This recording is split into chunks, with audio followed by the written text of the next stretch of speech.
Kembali di Kompas Petang, Saudara, poster baca pres Ganjar Pranowo dicopot oleh Satpol PP menjelang kedatangannya ke Kota Pematang Siantar, Sumatera Utara. Ganjar mengaku tidak tahu soal posternya dicopot dan meminta penjelasan Satpol PP. Poster-poster Ganjar Pranowo dicopot oleh petugas dari Satpol PP Kota Pematang Siantar pada Sabtu pagi. Pencopotan ini menjelang kedatangan Ganjar ke Kota Pematang Siantar. Poster-poster yang dicopot dipasang di tiang-tiang lampu penerangan jalan sepanjang Jalan Kartini dan Jalan MH Sitorus. Saat tiba di Pematang Siantar, Ganjar mengaku belum mengetahui adanya pencopotan posternya.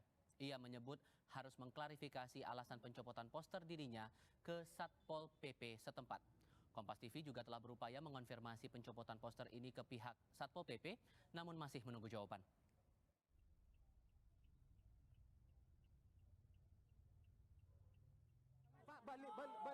Pak, baliho Bapak dicopot, Pak. Pak di Siantar, Pak, di Siantar, Pak, baliho Bapak dicopot sebelum kedatangan ini. Siapa yang nyopot? Satpol PP, Pak. Satpol PP. Coba nanti ditanyain ke Satpol PP kok dicopot, kenapa? Apa salahnya? Apa salahnya? Pak. Deputi Hukum Tim Pemenangan Nasional Ganjar Mahfud, Todung Mulya Lubis, menilai adanya penyalahgunaan kekuasaan atau abuse of power dalam kasus pencopotan baliho Ganjar Mahfud di sejumlah wilayah.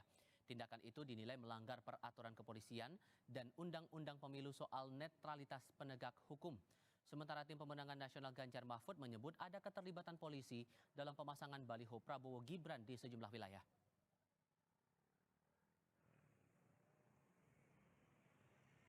Ini betul-betul satu tindakan abuse of powers, ya, penyalahgunaan kekuasaan oleh aparat-aparat ya, yang saya sebutkan tadi.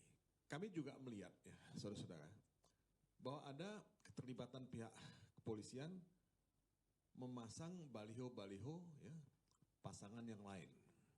Ya.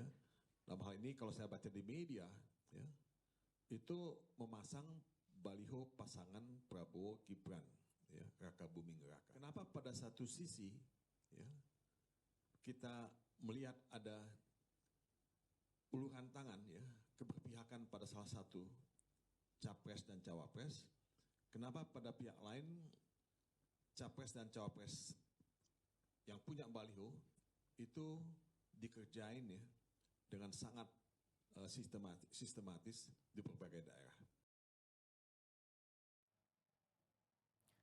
Di lain pihak, Wakil Ketua Umum PKB Jazilul Fawait meminta aparat di berbagai daerah berlaku netral saat berurusan dengan proses pemasangan baliho capres-cawapres. Jazilul menilai ada perilaku tak adil dari aparat di daerah soal ini. PKB bersama Nasdem dan PKS merupakan partai pengusung pasangan Anies Baswedan Muhammad Iskandar dalam Pilpres mendatang.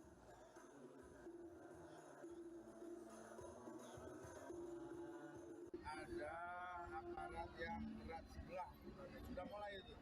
Apakah pasang baliho, apa pengadaan acara, bahkan kalau ada orang atau dia yang menceramah. Jadi ternyata ini sudah berjalan. Mungkin tidak ada instruksi dari pusat ya. Mungkin inisiatif masing-masing.